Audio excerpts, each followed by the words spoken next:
میرے خلاف کیوں مقدمات درج کروا دیتے ہیں. یہ بات جو ہے نا انہوں نے بھی ماننے سے جو ہے انکار کر دیا کہ مجھے خود نہیں پتا کہ دشمنی ہے کیا. یہ بات وہ جو میں نے کی تھی اس بات کی تصدیق ہے. ایک اینکر نے ان کو سوال کیا اور ان سے یہ پوچھا کہ جی آپ بتائیں کہ وہ جو مالشیا تھا, وہ جو شروع میں جو ہے وہ اس کے اوپر فائرنگ کر کے مار دیتا اس نوجوان کو, تو اس کے بارے میں آپ کیا کہتے ہیں کہ آپ کا یا بٹ صاحب کا جو تیفی بٹ صاحب ان کا کوئی تعلق تھا. اس کا بڑا زبردست انہوں نے جواب دیا ہے اور انہوں نے یہ کہا ہے کہ جب تیفی بٹ صاحب خود کو سرنڈر کریں گے یا وہ پیش ہوں گے تو وہ اس بات کا جواب زیادہ بہتر طریقے سے دے سکتے ہیں, کیونکہ اس بندے کا نام جو ہے نا وہ مظفر شاہ کا وہ تیفی بٹ صاحب کے ساتھ جوڑا جا رہا ہے. میرے ساتھ چونکہ جوڑا نہیں جا رہا تو اس کا میں کیا جواب دے سکتا ہوں.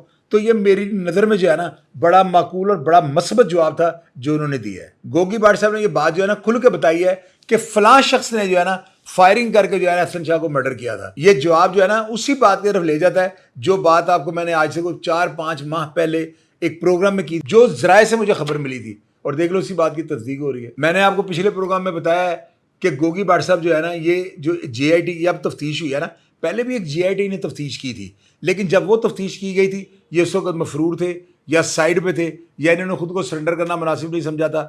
اب جو تفتیش ہو رہی ہے نا یہ گوگی بٹ صاحب کی موجودگی میں ہو رہی ہے. اس تفتیش سے جو ہے نا وہ نالا نظر آئے ہیں, یعنی وہ اس تفتیش سے اتفاق نہیں کر رہے. ان کو شدید تحفظات کا جو ہے وہ اظہار انہوں نے کیا اپنے ویلاگس کے اندر, اپنی جتنے بھی انہوں نے انٹرویو دیے ان کے اندر یہ بات انہوں نے بتائی ہے کہ میں اس تفتیش کو جو ہے نا میں نہیں مانتا ہوں, کیونکہ میرا موقف جو ہے نا کھل کھلا کے سامنے نہیں رکھا گیا اور میرے بیان کو جو ہے نا صفحہ مثل پہ نہیں چڑھایا جا رہا. اور یہی بات آپ دیکھ لیں میں نے وہ پچھلے پروگرام سے کی تھی. میں نے ان پروگراموں میں آپ کو بتایا ہوا ہے کہ اس جے آئی ٹی کی جو رپورٹ ہے نا اس کے ساتھ وہ اس لیے اتفاق نہیں کریں گے کیونکہ وہ کوئی جواز یا مضبوط ثبوت نہیں پیش کر سکے. یعنی انہوں نے کوئی ایسا ثبوت نہیں دیا جس سے یہ ثابت ہو سکے کہ گوگی بٹ اس واقعہ میں شامل ہے. اور گوگی بٹ صاحب نے ایک بڑی زبردست بات کی ہے کہ 25 سال سے میں ٹیکس پیئر ہوں. اب ایک بندہ حکومت پاکستان کو ٹیکس دے رہا ہے, وہ بندہ تو کرمنل ہو ہی نہیں سکتا, کیونکہ کرمنل آدمی جو اس کی منی تو بلیک ہوتی ہے, وہ بلیک منی کے ساتھ کیا ٹیکس دے گا. تو ٹیکس کو جمع کروا دینا اور ہر سال ترتیب سے جمع کروا دینا یہ شرافت کا سرٹیفکیٹ ہوتا ہے. اور جناب گوگی بٹ صاحب نے ایک بات اور جو ہے نا بڑی زبردست کی ہے. اب اس بات میں جو ہے نا ایک بڑا طوفان امڑا ہوا ہے. انہوں نے کہا ہے کہ جو یہ خاندان تھا جن کے ساتھ ہماری دشمنی کو منسوب کیا جا رہا ہے, ان کے ایک پولیس افسر کے ساتھ روابط تھے اور اس پولیس آفیسر کے گھر سے جو ہے نا گرنیڈ اور گولے پکڑے گئے ہیں.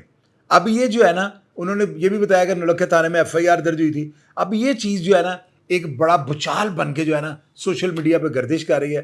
اب اس میں یہ دیکھنا ہے کیا اندر کے حالات تھے اور کیا صورتحال تھی اور کون سی ایسی باتیں ہیں جسے آج تک پوشیدہ رکھا گیا اور کون سی اب ایسی باتیں منظر عام پہ آئی ہیں جن کا پہلے وجود ہی کوئی نہیں تھا, اور یہ باتیں کتنی حقیقت سے منسوب ہیں یا حقیقت کے ساتھ ٹچ کرتی ہیں. یہ سارا کچھ آپ کو میں اگلے پروگرام میں بتاؤں گا. اور بٹ صاحب نے جو ہے نا ایک اور بات بڑی زبردست کی ہے, یہ بات بڑی غور طلب ہے. انہوں نے یہ کہا ہے کہ جو آپ لوگ کہتے تھے کہ جی فلاں فیملی کے جو بچے تھے ان کو ان کے والد نے دشمنی کی وجہ سے جو ہے بیرون ملک بھیج دیا ہوا تھا, تو میں آپ لوگوں کو بتاؤں گا کہ ان کے والد نے یہاں پہ کیا ایسا کام کرنا تھا کہ اس نے اپنے بچوں کو محفوظ کرنے کے لیے بیرون ملک بھیج دیا, اور آپ لوگ جو ہے کہتے ہیں کہ ان کو پڑھائی کے یا ان کو افسران بنانے کے لیے باہر بھیج دیا تھا. اس بات میں کوئی حقیقت یا صداقت نہیں. یہ سارے الفاظ گوگی بٹ صاحب کے ہیں اور یہ بڑی زبردست باتیں ہیں.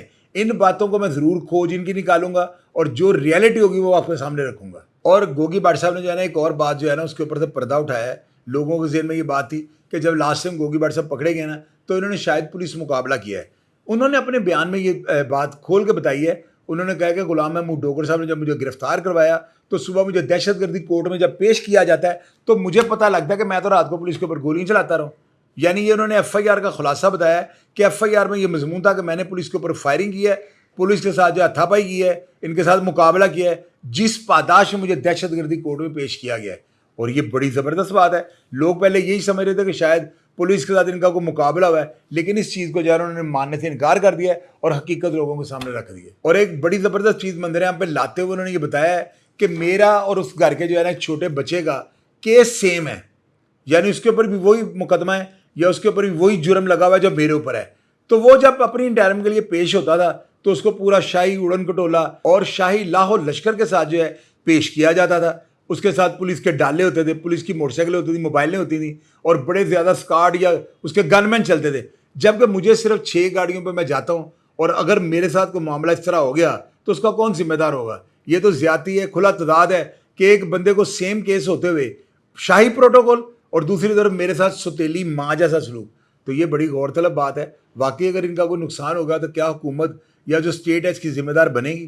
یہ بات سوچنے والی ہے اور آپ کو ضرور اس پہ سوچنا چاہیے.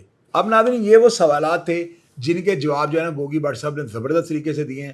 انہوں نے پریس کانفرنس کی ہے اور انہوں نے میرا خیال ہے میڈیا کا کوئی چھنڈا پھونکا، کوئی ایسا کوئی نام نہاد اینکر نہیں تھا جو کل وہاں پہ نہیں گیا. آپ یہ دیکھیں وہاں پر ایک طوفان امڑ ہوا تھا. وہاں پہ جو ہے نا سینکڑوں کی تعداد میں لائنوں میں لگے ہوئے تھے کل سارے جتنے بھی اینکر ہیں. ان کو انہوں نے ترتیب سے بلا کے باری باری سے انہوں نے یہ دیکھا کہ یہ بڑا چینل ہے یا چھوٹا چینل ہے. جو جس ترتیب سے بیٹھا ہوا تھا اسے آواز پڑی ہے، وہ اندر گیا، وہ انٹرویو کرتا رہے. اور بٹ صاحب نے جو ہے نا ہر اینکر کو یہ بات کی ہے کہ بھائی آج پہلی دفعہ میں تمہارے سامنے آیا ہوں، زور لگا لو، اپنی ڈگیوں کو جو ہے نا پیچھے سے کھول لو، اپنی تشریفوں کو اٹھا لو اور جس طرح زور لگا کر سوال کرنا مجھے کر لو. یہ نہ کہنا کہ ہم نے گوگی بٹ سے یہ بات پوچھنی تھی، ہمارے دل میں رہ گئی ہے. تو یہ بہت بڑی بات ہے. یہ ان کی جو ہے نا بڑی دلیری ہے، ان کا دبنگ انداز ہے. اور انہوں نے لوگوں کو یہ بتایا کہ میں دلیر آدمی ہونے کے ساتھ ساتھ جو ہے نا ایک اصول پرست آدمی ہوں. انہوں نے اصولوں کی جنگ کیا ساری زندگی. اور اس بندے نے جو ہے نا دشمنی کی پاداش میں نے آپ کو پہلے بھی بتایا ہوا ہے وہ بندہ رند بن چکا ہوا ہے. اس بندے نے اتنے مقدمات کو فیس کیا ہوا ہے کہ اس کو کوئی بندہ بدھو نہیں بنا سکتا. اور یہ چیز آپ کو میں بتا دوں، یہ بیل کنفرم ہوگی، یہ 110% بیل کنفرم ہوگی. شاید سیشن سے ہو، لیکن اگر سیشن سے نہ ہوئی، یہاں سے کنفرم ہونے کے 75% چانسز ہیں وہ نہیں ہیں، لیکن ہائی کورٹ جا کے جو ہے نا 100% یہ بیل کنفرم ہوگی. اور آپ دیکھ لیجیے گا اب جب تک یہ بیل کنفرم نہیں ہوگی گوگی بٹ صاحب کہیں پہ بھی ادھر ادھر نہیں ہوں گے. یہ اس کیس کو فیس کریں گے. آپ لوگ دیکھ لیجیے گا اگر گوگی بٹ صاحب اس کیس میں گناہ گار ہوئے تو یہ عدالتوں سے نہیں بچ سکیں گے، لیکن اگر یہ بے گناہ ہوئے تو دنیا کی کوئی سپر پاور بھی ان کو سزا نہیں دے سکے گی. ان کے پاس بڑے ثبوت موجود ہیں، ان کے پاس کئی ایسی چیزیں موجود ہیں. انہوں نے بتایا کہ جو مقتول تھا اس کی میرے پاس کچھ ایسی سنیپس، کچھ تصویریں، کچھ ویڈیوز میرے پاس موجود ہیں جو ہلا کر رکھ دیں گی. پھر انہوں نے یہ بھی بتایا کہ اس کے جو مقتول تھا اس کے اوپر 7 جو مقدمات بڑی سنگین نوعیت کے درج تھے، ان کی ایف آئی آر بھی نکال کے انہوں نے دکھا دی ہیں. پھر انہوں نے یہ بھی بتایا کہ مقتول کے چھوٹے بھائی کے اوپر جو ہے نا بانساں والے بازار میں کسی بندے کو مار دینے کی ایک 302 کی ایف آئی آر درج ہے اور سارا ریکارڈ وغیرہ انہوں نے نکلوا لیا ہے.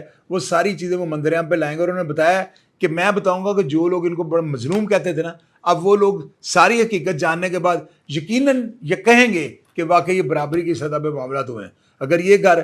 اگر ظالم تھا تو وہ گھر بھی کسی سے کم نہیں تھا، اگر وہ گھر اس طرح کا تھا تو یہ گھر بھی کسی سے کم نہیں تھا. یعنی برابری کی سطح کے اوپر انہوں نے ہر چیز کو ناپ تول کے پبلک کرنے کا جو وعدہ کر لیا ہوا ہے. اور انشاءاللہ تعالی ان قریب میں بھی گوگی بٹ صاحب کا انٹرویو کروں گا اور وہ سوال ان کے سامنے رکھوں گا جو آپ لوگ جاننا چاہتے ہیں. اس پروگرام کے بارے میں اب لازمی لکھیے گا آپ کو پروگرام کیسا لگا ہے اور یہ باتیں جاننے کے بعد کیا آپ کی عقل کے پردے کھلے ہیں کہ نہیں. میں کمنٹ باکس میں آپ کو رپلائی کرنے کی کوشش کروں گا. اپنا ڈھیر سارا خیال رکھیے گا جی. پاکستان زندہ باد.